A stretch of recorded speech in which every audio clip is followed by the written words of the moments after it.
Hello, I'm Rachel Jones for the Finance News Network. Joining me today is CEO of DomaCom, Arthur Naoumidis. Welcome back, Arthur. Great to be back, Rachel. So now, Arthur, can you tell us about the DomaCom business today? DomaCom is an online platform that allows investors to syndicate together to acquire properties generally, but very shortly other assets as well.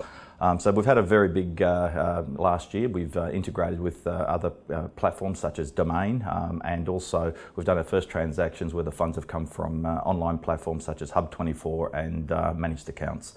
So, and also recently we've integrated with the financial planning powerhouse Xplan. Excellent. And now to the platform. Can you tell me more about the debt funding facility? We just recently announced a $100 million line of debt funding for property purchases. This has taken us 3 years. It's it's been one of our major struggles over the years is to obtain debt to buy properties. But as most investors know, you don't really buy property without debt generally. So that's really what held us back. So we're very excited to have this facility, and it's only the beginning. So this is the first facility. It's from a Sydney-based lending group, and we now have more coming behind it. So the first transactions are just currently being structured as well. So it's quite an exciting time. But as I've told the market as well, we're speaking to several banks, and I'm hoping over the next month or two that we'll also have a couple of banks for more traditional resi as well. And what can you tell me about the transactions? DomaCom's transacted over 50 times without debt, and the first few debt-based transactions are just being structured. In fact, the first one was announced about 6 weeks ago, where an advisor syndicated both the equity and the debt for the transaction, so syndicated the mortgage as well. So that's the first. We've got a number of other transactions currently going in place, and hopefully I'll be able to disclose that to the market next month. And what can you tell me about the new investment category? DomaCom has extended now just from straight property acquisition, so now people can syndicate mortgages, but also syndicate other assets such as New York property via a Prodigy partnership. Very soon also other commercial loans, etc. So other asset classes will be announced over the next few months. So it's quite a great time for the business because we can now really start to scale up our transactions. And now to your new up-and-coming senior equity release product. Yes, Rachel, we've been working on this for 5 years, and with ASIC, trying to get the regulatory permissions through for our. In fact, it's a globally unique product. I'm pleased to say we're nearly there. So hopefully in the next few weeks, we will receive our formal permissions with regards to the relief instrument that we need to operate.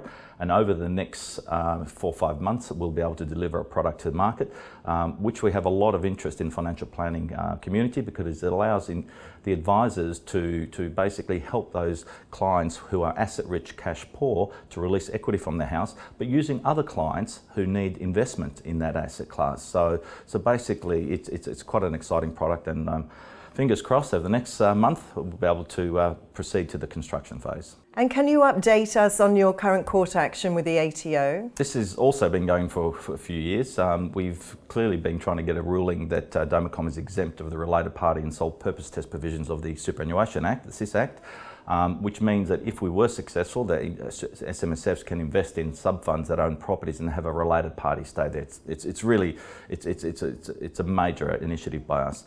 Our appeal was heard in May 23rd, and so we're just waiting now for the judgment. And now to your financials. Can you give us a snapshot and a look forward to 2019? The first is that, as I mentioned at the beginning, DomaCom has been really hamstrung without being able to get debt, and now that we have, what the market will see is our transaction volumes will increase substantially. In fact, right now we have $25 million worth of transactions being structured, of which 22 million are based on debt. That's number one. Number two is that we've already disclosed to the market is that we're also changing our funding model a little bit, because some of the transactions we're doing are developments and they're shorter term. So we're including upfront fees. And similarly, over the next few weeks or months, the market will see some significant upfront cash flows for DomaCom. So this is really, I believe, the turning point that we've been waiting for years. Excellent. And last question, Arthur. What can investors look forward to in the terms of news flow and for long-term ambition? Well, firstly, the news flow is just singularly about growth of funds under management and our cash flow. That's really, we're singularly focused. So, that's what they can look forward to.